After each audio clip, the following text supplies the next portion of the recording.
নমস্কার, আপনারা দেখছেন এখন দাসপুর বার্তা। 4 দিন ব্যাপী শনি কালী পূজা অনুষ্ঠান হলো রাজনগর পশ্চিম প্রামাণিক পাড়ার খোলা মাঠের মাঝে খোলা হাওয়ায়। এই অনুষ্ঠানটি হয়েছে পশ্চিম মেদিনীপুর জেলার দাসপুর থানার রাজনগর পশ্চিমের প্রামাণিক পাড়ার তরুণ সংঘের উদ্যোগে 2রা জ্যৈষ্ঠ শনিবার শোভাযাত্রা সহকারে মঙ্গল ঘট স্থাপন করে শ্রী শ্রী শনি গ্রহরাজ্যী ও কালী মাতার পূজার্চনা শুরু হয়েছে। এই উপলক্ষে 3রা জ্যৈষ্ঠ গণ নর নারায়ণ সেবা, সাংস্কৃতিক অনুষ্ঠান, হরিণ চাটে, বাঘের গাল, যাত্রাপালা পরিবেশন, 4ঠা জ্যৈষ্ঠ সারেগামাপা খ্যাত সুলগ্না ভট্টাচার্য ও সহযোগীবৃন্দের সাংস্কৃতিক সন্ধ্যা, 5ই জ্যৈষ্ঠ মঙ্গলবার নাইট কুইন্স ডান্স ট্রুপের মনোজ্ঞ নৃত্যানুষ্ঠানের মাধ্যমে এর সমাপ্তি ঘটেছে।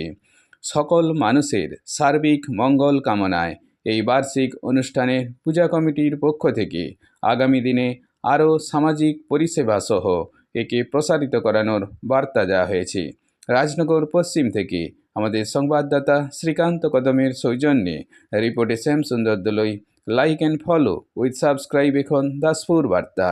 এই দাসপুর বার্তায় যুক্ত হন, আলোর পথে এগিয়ে চলুন।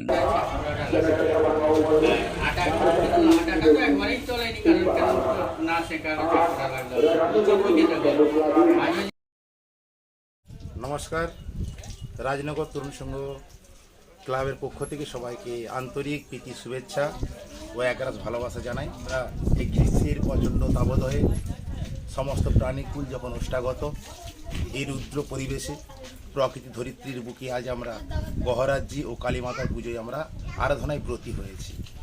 মঙ্গলময় মায়ের কাছে আমাদের একটাই প্রার্থনা, সবাই যেন ভালো থাকে, সুস্থ থাকে, স্বাভাবিক থাকে। মায়ের কাছে এই মিনতি করি। আমাদের এই বার্ষিক অনুষ্ঠান 3য় বৎসরে উদযাপন হলো।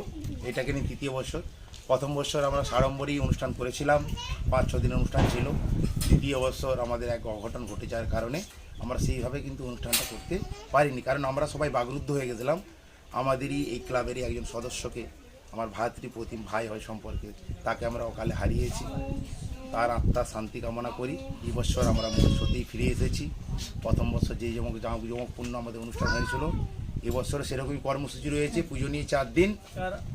আমরা রায়নগর পশ্চিম প্রামাণিক পাড়ার তরুণ সংঘ ক্লাবের পক্ষ থেকে আমরা যে গ্রহরাজের বাৎসরিক অনুষ্ঠানের আয়োজন করেছি, সেই আয়োজন উপলক্ষে আমরা যে কর্মসূচি নিয়েছি, প্রায় প্রত্যেকের সহযোগিতা আছে। আমরা আগামী দিনে আরও এই অনুষ্ঠানটাকে বর্ধিত হিসাবে করার চেষ্টা আছে এবং সামাজিক কাজকর্মের দিকেও আমরা এগোতে চলেছি।